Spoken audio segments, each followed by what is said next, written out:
मोदी जी, कभी माँ के बारे में कोई कुछ कहता है तो मोदी एक प्रधानमंत्री तो हैं, लेकिन एक इंसान भी हैं, एक बेटे भी हैं। सवाल मेरी माँ का नहीं है जी। मेरी माँ तो चलिए मुझे जन्म दिया निमित्त है, वैसे तो मैं मेरी साथ माँ के साथ मैंने कोई न्याय नहीं किया है, क्योंकि माँ के जो सपने रहते हैं बच्चे के पास, वैसा कोई सपना माँ का मैंने पूरा नहीं किया। मैं बहुत छोटी आयु में भाग गया था, चला गया बाहर, तो उस प्रकार से मैं तो गुनहगार को एक प्रकार से। वो तो नहीं मानती होंगी नहीं नहीं, ऐसे यश।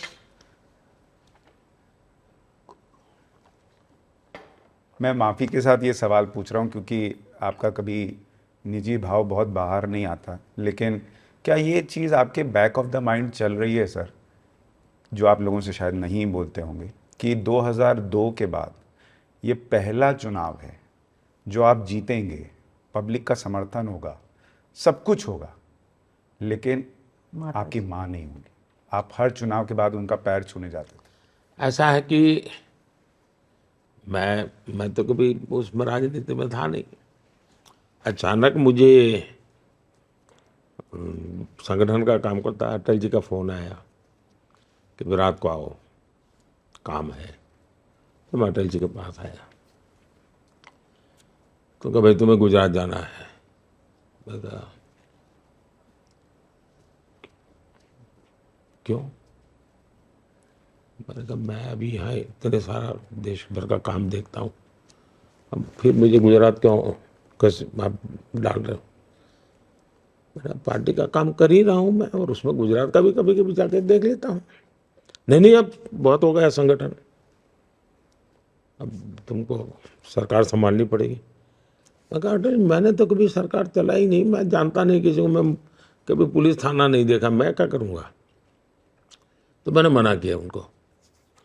तो दूसरे दिन सुबह अटल जी का आडवाणी जी का फोन आया, कह रहे भाई तुम कल अटल जी को मना करके आ गए हो। मैं कहा हाँ, मुझे तो मालूम नहीं था मुझे क्यों बुलाया। और मुझे कहा नहीं नहीं, बोला आओ जरा बात करेंगे। तो मैं आडवाणी जी के घर गया। ये बोले सब दूर सब लोगों ने कई दिनों से चर्चा चल रही थी, और ये सबका मत बना है, केशु भाई का मत बना है कि भाई नरेंद्र भाई को भेजिए, इसलिए आपको जाना है। तो फिर मैंने अटल जी को फ़ोन किया, मैं कहा अटल जी मैं आता हूँ।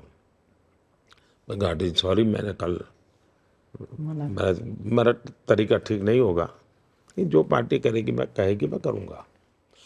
तो फिर मैं गुजरात गया, तो पहले मैं मेरी माँ से मिलने गया, और माँ से मैंने कहा कि माँ मैं तो सोचा भी नहीं था, मेरी तो दुनिया अलग थी, अब मुझे वापस मैं आ रहा हूँ गुजरात।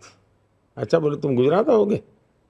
खुश चलो हो गई। अच्छा है, उनकी खुशी यही थी। के पास नजदीक। और तो उन दोनों मुझे दो बातें कही, देख भाई गरीब की चिंता करना, और दूसरा वो गुजराती में रिश्वत को लांच शब्द है, कभी लांच मत लेना। शायद उस दिन के टाइम्स ऑफ इंडिया में रिपोर्टेड भी है। तो ये तो मेरा तब से फिर एक बार नाता जोड़ा। वैसे तो मैं बड़ा कट ऑफ था, कहीं बाहर ही रहता था। फिर मैं जब नामांकन करने गया पहली बार, तो मैंने कहा चलो भाई माँ के पैर छू करके जाते हैं। तो मैं मेरे भाई के घर गया, माँ ने मुझे गुड़ खिलाया। तब से लेकर के मैं जितने नामांकन किए हैं, सब नामांकन के पहले मैं माँ के पैर छूने गया गुड़। और नामांकन कर गया, और गुड़ देती थी। ये पहला मेरे जिंदगी का चुनाव है जब मैं माँ के पैर छुए बिना जाऊंगा। लेकिन मेरे में एक भाव भी आता है कि आज 140 करोड़ देश की करोड़ों माताएं हैं, उन्होंने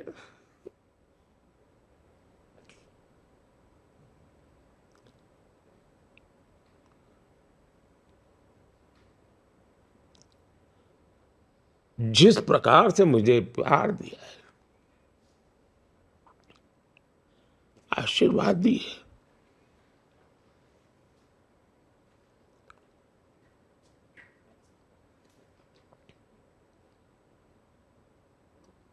उन्हीं का स्मरण करके, और फिर माँ गंगा तो है ही है, गंगा माँ। माँ गंगा तो है ही है। तो कमी तो है, पर देख रहा हूं कि करोड़ों माताएं शायद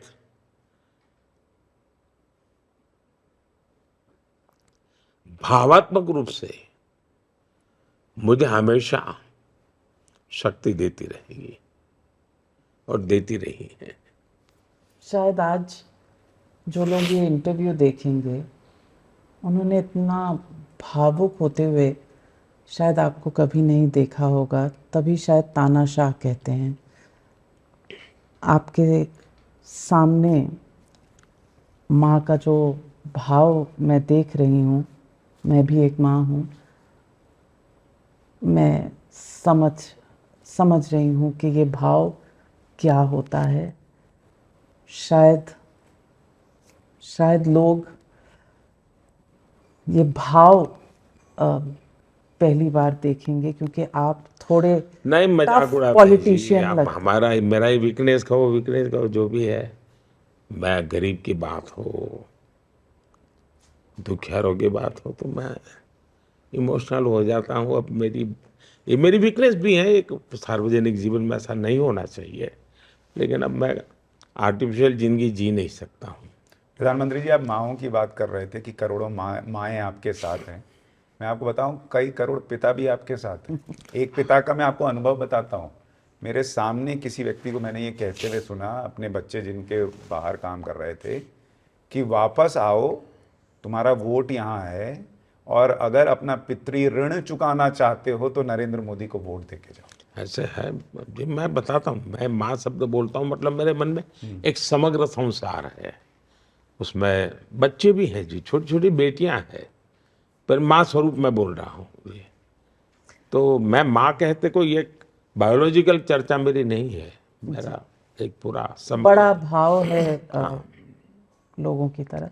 प्रधानमंत्री जी, लेकिन मैं दिमाग में एक सवाल आता है कि आप हर बार जब चुनावी रैली में जाते हैं, आप कहते हैं कि भारत मेरे तीसरे टर्म में 3 नंबर की इकोनॉमी बनेगा।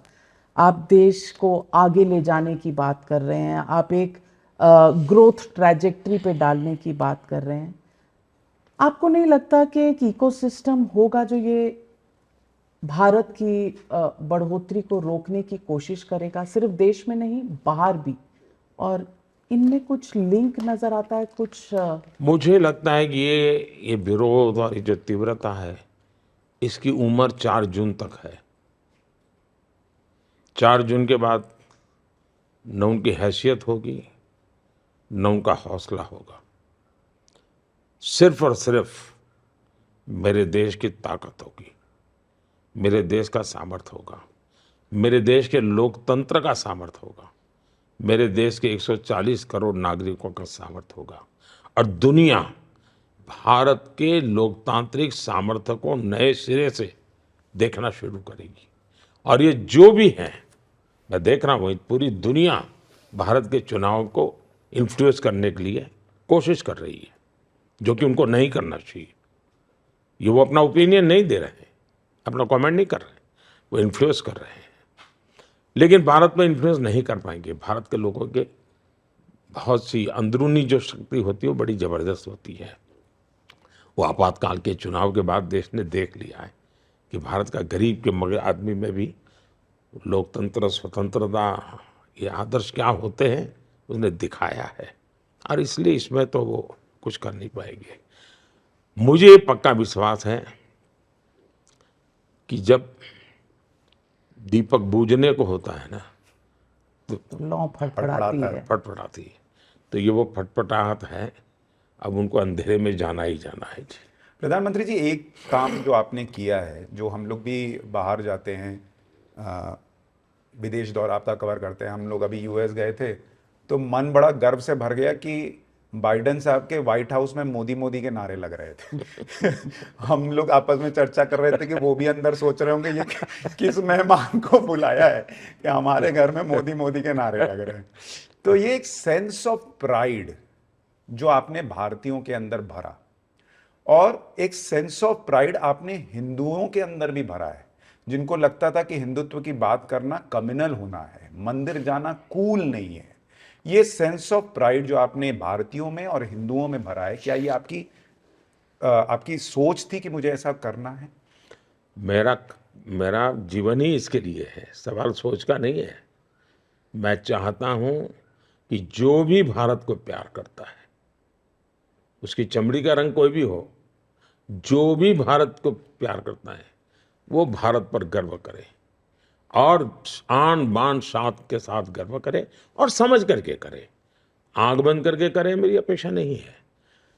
और मैं हिंदुओं तक सीमित रह करके इतने बड़े महान देश को अन्याय करना नहीं चाहता हूँ। वो तो पाप होगा। अगर मैं सिर्फ हिंदुओं में ये भाव भरूं तो मैं पाप कर रहा हूँ। मुझे तो भारत को प्यार करने वाला दुनिया के किसी भी भूभाग में पैदा क्यों ना हुआ हो, वो मेरे भारत को प्यार करता है और मेरे भारत के लिए गौरव गान करे, वो तो मैं बड़ी दुनिया में, आपने देखा होगा महात्मा गांधी के 150 साल हुए,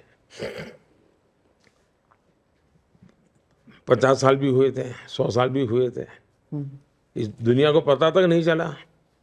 मैंने महात्मा गांधी जी का सबसे प्रिय भजन, वैष्णव भजन, मैंने तय किया कि दुनिया के 150 देशों में वहाँ के टॉप मोस्ट कलाकारों से ये होना चाहिए। और किया। दुनिया के 150 देशों के टॉप मोस्ट कलाकारों ने एक गुजराती भजन, महात्मा गांधी का प्रिय भजन, सारी दुनिया ने गाया। मैं मेरे देश के गौरव के लिए दुनिया को जोड़ना चाहता हूँ।